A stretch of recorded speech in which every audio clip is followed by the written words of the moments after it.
Chapter 17. Now when they had traveled through Amphipolis and Apollonia, they came to Thessalonica, where there was a synagogue of the Jews. Now according to Paul's custom, he visited them, and for 3 Sabbaths reasoned with them from the Scriptures, explaining and giving evidence that the Messiah had to suffer and rise from the dead, and saying, "This Yeshua who I am proclaiming to you is the Messiah."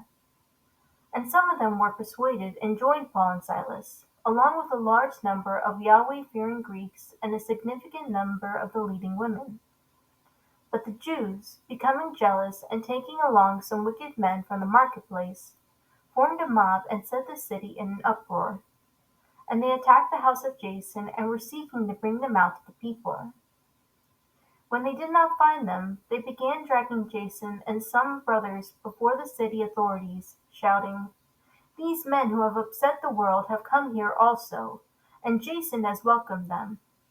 And they all act contrary to the decrees of Caesar, saying that there is another king, Yeshua." They stirred up the crowd and the city authorities who heard these things. And when they had received a pledge from Jason and the others, they released them.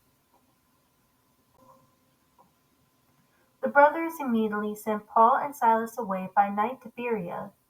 And when they arrived, they went into the synagogue of the Jews.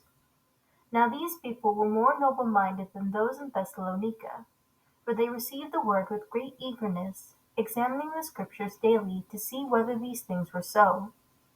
Therefore many of them believed, along with a significant number of prominent Greek women and men.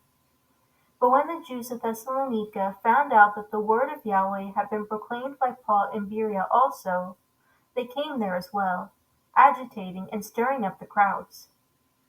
Then immediately the brothers sent Paul out to go as far as the sea, and Silas and Timothy remained there.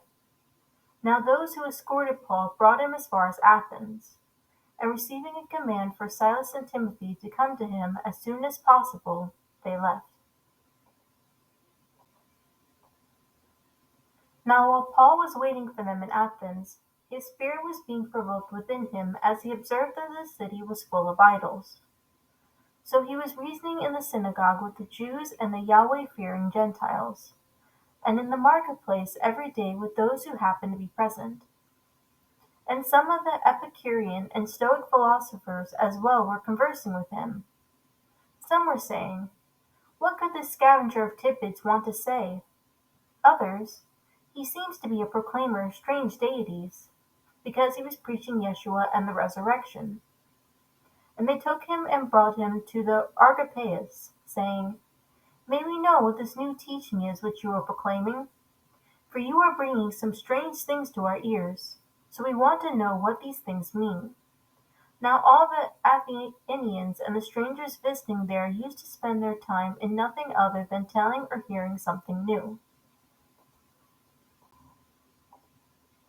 So Paul stood in the midst of the Areopagus and said, "Men of Athens, I see that you are very religious in all respects. For while I was passing through and examining the objects of your worship, I also found an altar with this inscription, 'To an unknown mighty one.' Therefore, what you worship in ignorance, this I proclaim to you. The Elohim who made the world and everything that is in it, since he is master of heaven and earth, does not dwell in temples made by hands, nor is he served by human hands, as though he needed anything, since he himself gives to all people life and breath and all things, and he made from one man every nation of mankind to live on all the face of the earth, having determined their appointed times and the boundaries of their habitations, that they would seek Yahweh, if perhaps they might feel around for him and find him, though he is not far from each one of us. For in him we live and move and exist, as even some of your own poets have said, for we are also his descendants. Therefore, since we are the descendants of Yahweh, we ought not to think that the divine nature is like gold or silver or stone, an image formed by human skill and thought. So having overlooked the times of ignorance, Yahweh is now proclaiming to all mankind that all people everywhere are to repent, because he has set a day on which he will judge the world in righteousness through a man whom he has appointed, having furnished proof to all people by raising him from the dead. Now when they heard of the resurrection of the dead, some began to scoff, but others said, "We shall hear from you again concerning this." So Paul went out from among them, but some men joined him and believed, among whom also were Dionysius the Areopagite, and a woman named Damaris, and others with them.